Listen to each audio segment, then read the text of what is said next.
Hello guys, to those that feel they are lost, today I want to assure them that hope is here.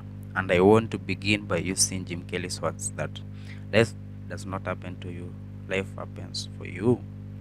And for decades, people that are below in Pareto distribution already submitted themselves unknowingly to the system which brings about the rat race, as Robert Kiyosaki terms it in his book, The Rich Dad, Poor Dad.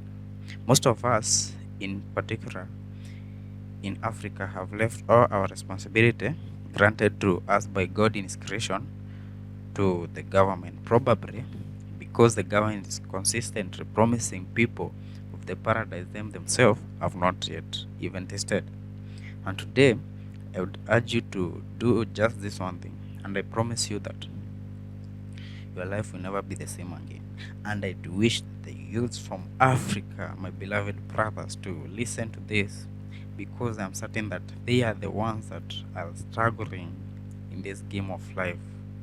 If you listen to and just do this one thing in this talk between JP and Floyd, I promise you that your life will never be the same again. And after listening, please push that like button and subscribe to Psych Up inspiring content. Thank you. The thing that did rescue me was sports. I got kicked out of a few schools, mainly because I was always challenging authority. And I think if you speak to a lot of my peers, in fact, one of a friend of mine, David, I won't say his surname because I might be upset if I tell you, but I was with his son, and his son asked a question about me, and we'd been drinking a lot of really good wine at the time. And David just said, Alex is just unmanageable. And I think that this is something that had led me into lots of problems at school. And my father did the old-fashioned thing of saying, you need some boundaries, you need a routine, you need to be able to work through a process in order to go from A to B. You need to be able to become good at something. Right. So the adoption of a disciplinary framework. Exactly. And so and rowing is brutal in that sense. I mean, we don't run into one another, but we lift a lot of weights. We train 2 or 3 times a day.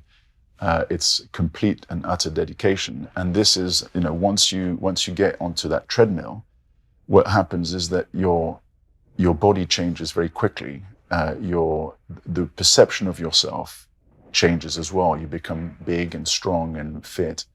And also because you don't do any of the things that your peers might be doing, such as taking drugs or drinking wine or getting drunk at parties. All of this is sacrificed. All these landmines are avoided. So why did you do it? If you were unmanageable and you were a discipline problem in school, why were you willing to subjugate yourself to the discipline of rowing? And because of glory. And I think glory is important. And I think we live in a glory-free world. In fact, with the Queen's passing, what was interesting was suddenly that we started to hear beautiful and sublime language again. And it's in contrast to the very clunky, bureaucratic language that we now hear more and more. This idea of glory for me has always mattered.